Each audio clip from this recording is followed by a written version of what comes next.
What's up, everybody? Way too close to the camera there, but what's up, everybody? Aaron from Aaron Unwinds and Why We Love Horror back for another letter. We're getting towards the end. The less real letters, as I like to call them. V is V. We're getting to like V, X. These letters that you never use. V.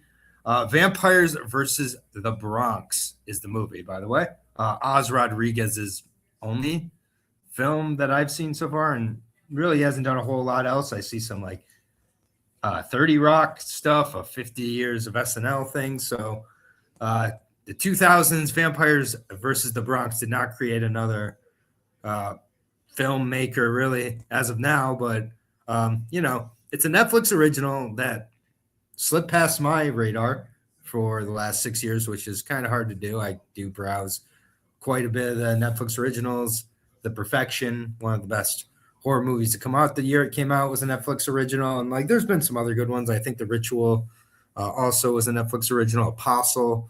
I'm listing a bunch of movies that are better than Vampires in Brooklyn or Vampires versus the Bronx. That's not the only time I'll do that. Vampires in Brooklyn slip, I'm sure. It's basically about three kids who are from a rapidly gentrifying Bronx neighborhood, and they turn across a sinister plot by the Murnau realty agency. Turns out a bunch of vampires are amongst them. It's okay. When I was first going into it, I was like hoping for like Hey Arnold mixed with Attack the Block. I'd say I got versions of those two things. It's definitely like a ragtag group of kids and quite an assortment of characters within the neighborhood. Try and get some girls to come to a party is how it kind of starts. And I liked it when it was in its more simple state as it kind of unwound for Aaron and Ones. Yeah, as it unwound, I did feel that it started showing a lot of things I've seen. And first of all, with a vampire movie, it's always difficult to have an original vampire movie at this point. There's been 2 million of them. This is the 2 million and one first, I should say. But either way, like, it has a lot of tropes kind of with that. It has a lot of tropes with coming of age.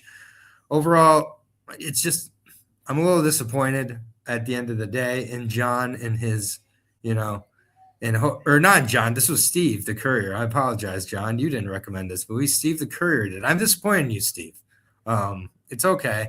I forgive you, but like, this movie was just kind of fun. But that's it. Like, there's not like a lot I can really. I mean, of the characters, I would say Vivian, Sarah Gadon's character. She's from Enemy, the great movie with Jake Gyllenhaal. Plays Jake Gyllenhaal's wife in that movie. I hadn't seen her since then, and I was like, "Is that Sarah Gadon?" It's Sarah Gadon. How about that? Method Man pops up. That's fun. Shea Wiggum, is in every movie by law, so he's here. Like, there's a lot of like Chris Redd. Like, there's a lot of cameos where you're like excited for the actor, but the character in this movie itself is okay. The main guy played as Miguel, played by Jaden Michael. I thought that was Jaden Smith. It wasn't. It's Jaden Michael. How about that? There's not a lot left for me to say about this movie. I don't know. It's fine. It's a Netflix original that I would not recommend many people go out and check out. So let's get to my rating.